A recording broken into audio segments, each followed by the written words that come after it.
วันนี้เราอยู่ที่ร้านอาดันเต้นะครับจังหวัดตราดอำเภอเมืองนะอยู่ทางไปท่าเรือจ้างนะครับก็เป็นร้านอาหารสไตล์อิตาเลียนนะครับเป็นร้านในจังหวัดนะที่เป็นร้านอาหารฝรั่งร้านหนึ่งนะครับใครมาจังหวัดตราดอย่าลืมแวะทานที่ร้านนี้นะครับ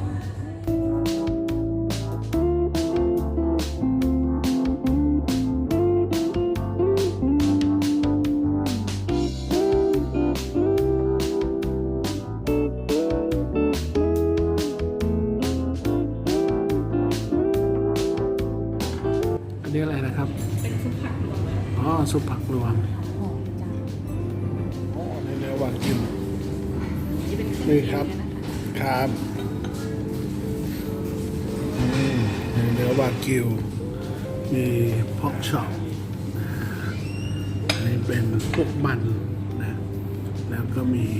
สปาเกตตี้เบคอนพริกไทยดำนะโอ้เนื้อนี้สุดยอดมากเป็นวากิวออสเตรเลีย